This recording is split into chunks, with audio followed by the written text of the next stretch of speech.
Hello, good afternoon, everybody.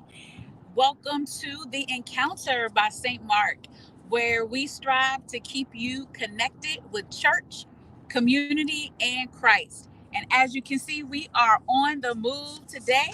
If it's any consolation, I am not driving, I promise. But we wanted to make sure that we just updated you all and let you know what's going on in the life of our church and community. Today is Wednesday, November the 17th. And as always, we thank you so much for sharing part of your afternoon with us. In terms of community news today, we want to let you know that the holiday tree lighting in Portsmouth is coming up this Friday. That's right. I'm not sure if your Christmas decorations are up at home yet, but the holiday tree lighting in Portsmouth is happening this Friday, November the 19th at 6:30 p.m. This is an annual event in Old Town Portsmouth. This is also the opening of the Old Town holiday shopping season and crafters market. So I know some of you may have been eagerly awaiting this time, and it is here. The shops are open from 4 p.m. until 7 p.m. Also, want to let you know in this season of giving that the Green Clean Express grand opening car wash is coming to Main Street in Suffolk, and they are having 10 days to celebrate their grand opening, 10 days of free car washes. We like free, right? So during this season, if you want to come out and celebrate and get a free car wash, those are being offered at the Green Clean Express on Main Street in Suffolk. Also, if any donations that are received during that day will be offered to a nonprofit called For Kids. And so I'm excited for that. So hopefully those of you who are on that end of town can take advantage of that. The Holidays in Lights Sky Laser Show is a free event that is being offered at the Hampton Coliseum parking lot. That's right. You can go right to the Hampton Coliseum parking lot either on Friday or Saturday, and take a part of that, again, free event. For more details, you can visit events.coliseumcentral.com to get more information about that. Well, that's what's going on in our community. At this time, we want to give you some St. Mark highlights. Of course, we know that turkeys are probably starting to get thawed out and all that good stuff. This is our season of Thanksgiving and taking care of those in need. We know that our church is preparing to uplift our community as well. So we have several initiatives that are coming up. First, we are still collecting those gloves, hats, socks, and hand warmers for our community outreach drive-through.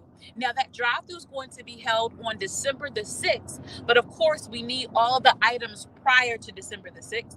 So we'll be collecting those items at the church from November the 7th through November the 28th. Thank you for those who already donated and for those who are still collecting those items. Also, don't forget that we are partnering with Douglas Park Elementary School for their community food drive. And so they're asking for non-perishable items that we help kind of come alongside of them as they endeavor to bless several families throughout their school and our community. You can see Brother Linwood Williams or Sister Desiree Brown for further details on either of those outreach initiatives. St. Mark's Food Bank will be open each Friday. And so if you know someone that could benefit from this, please feel free to share the information. St. Mark's Food Bank will be open every Friday morning at 10 a.m. from 10 a.m. to 12 p.m. Then it will also be open on Tuesday, November the 23rd. They will open at 8:30 a.m. to give away turkeys and fresh vegetables. You heard that correct. Turkeys and fresh vegetables on Tuesday, the 23rd. And it will be closed on the Friday after Thanksgiving. Okay. So the food bank will be open from 10 a.m. to 12 p.m. on Fridays, except for the Friday right after Thanksgiving. But on that Tuesday before Thanksgiving, beginning at 8:30 a.m., you can feel free to come by and get some turkeys and fresh vegetables. We are looking forward to our St. Mark Turkey giveaway, and that is going to be happening on the 24th also first thing in the morning. And so we ask that you will share that information with those who may be in need this holiday season. We are planning to come together for worship, both virtually and in person, for those who would like to join us at 6:30 p.m. on November the 24th. 6:30 p.m. We're going to come together for a power hour service and just let the Lord know that we appreciate and we're so thankful for all of the many blessings that He's bestowed upon us. And so feel free to join us on site, or if you want to just put it on the big screen while your family and friends are around on Thanksgiving Eve, feel free to do that as well. Attention to all of our parents and youth workers. We know those first report cards have come out, and we know that our St. Mark youth and community youth have done well, and we want to celebrate you. So parents and youth, please make sure that the scholarship ministry gets a copy of your report cards by December the 5th. Okay, so by December the 5th, we need to get a copy of your report card. You can come by the church office. They can make a copy for you, or you can email a copy of your report card to smbcscholarship@gmail.com.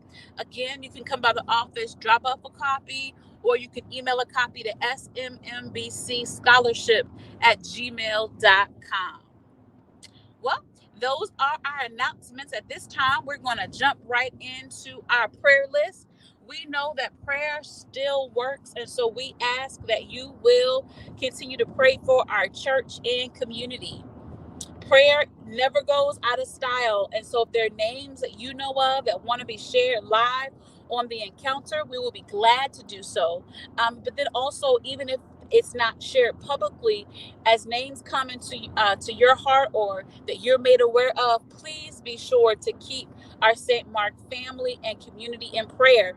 There is much going on, but please be encouraged. There is nothing that is too hard for God. And so we are praying with our family members who have lost loved ones, who will be funeralizing loved ones both this week and next week. And we know that the Holy Spirit is a comforter. So we're praying for all of those the needs that we know of. Amen. We want to go to our birthdays and send out some birthday shout outs. We want to say happy birthday. As you all know, we always pick up in the beginning of the week and go all the way through the weekend. And so we want to say happy birthday. On the 15th, celebrating was Barbara Johnson, Shayla Ray, Mildred Wilson, and Brother Michael Van were on the 16th. Happy birthday. Then on the 17th, Ethelyn Holly, happy birthday to you. Celebrating on November the 18th, Dorothy Dickens, Della Turner, Alonzo Griffin, Brittany Bazemore, and Anthony Fuqua.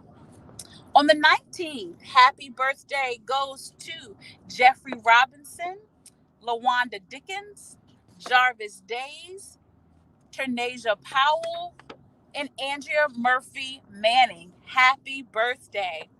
Then taking us through the weekend, we get to November the 20th. Happy birthday blessings go to Lois Jordan, Denise Seabrooks, Trustee Debbie Coley, William Elliott, Mrs. Kendra Berry, Lavelle Cooper, and Jasmine Chalmers. We have several celebrations in the month of November. Happy birthday from your St. Mark family. Well, we know what time it is. It's time for the word of the week. Let's get a quick recap of the powerful word that we received on Sunday.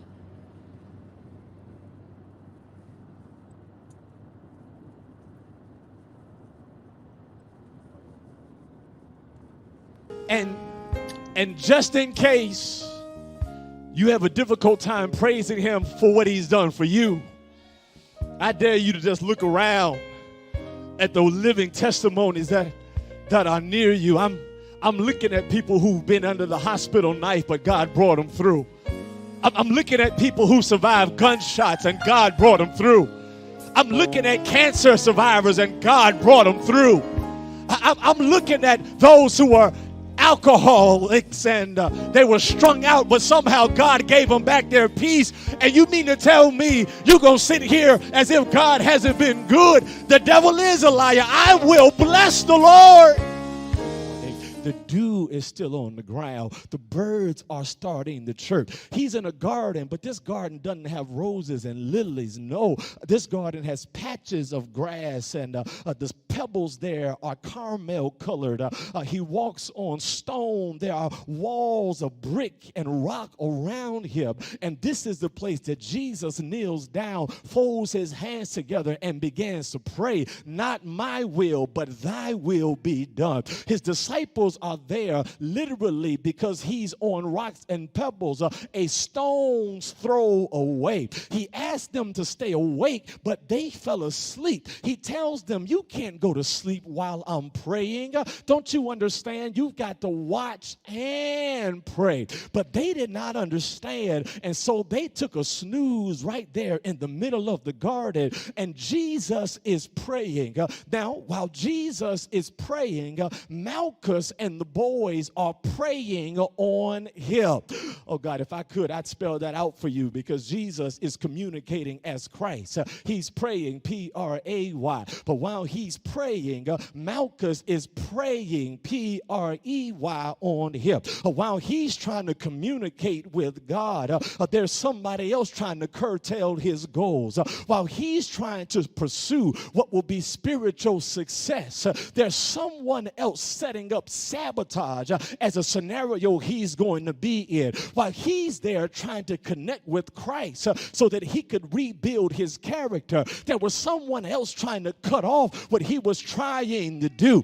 And I know this is not a three-point message, but can I just pause there and tell you that whenever you find yourself pursuing spiritual success, even when you cannot see it, you must know that there's always someone setting up sabotage to stop you from what God's trying to give you.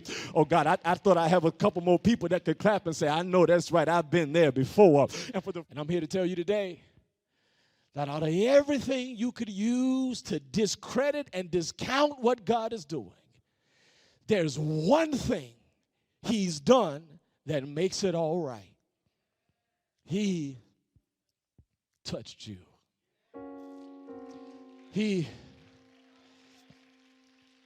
Gosh.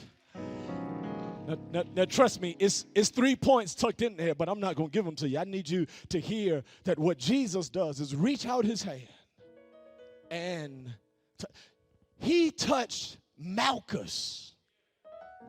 Okay, y'all begging for more. This is important because this story is recorded in all 4 Gospels. Go read it. Mark 14 says his ear was cut off, but does not mention his healing. Matthew 26 says that his ear was cut off, but does not mention his healing. John chapter 18 even mentions his name and says his name is Malchus, but does not mention his healing. But Luke, 1 out of the 4 Gospels, says, I'm not going to leave here with him thinking that he only lost something without also acknowledging that he gained something. Oh God, and I'll come here to tell you that while majority of the people and majority of your time may have been spent looking at what you are missing, I've come to read Luke, and Luke told me to tell you, yes, you've been missing it, but our God can restore. Our God can revigorate. Our God can replenish. Our God can rehabilitate. Our God can reinstate. God can reestablish what the devil meant for evil. Our God can work for your good. We hope you enjoyed that throwback clip. Well, we do have Bible study tonight. It will be held both on site and virtually at 7 p.m. So we hope that you will continue to grow together. Listen, we are grateful for you sharing again your afternoon with us. Be sure to stay connected with us on all of our different social media platforms, as well as email address, and however we can connect with you. We want to make sure that you stay connected. Well, everyone, thanks again. And until next time, remember that we see you. We see you engaged. We see you empowered. We see you lifting Christ, loving others, and living your best life. Have a great day.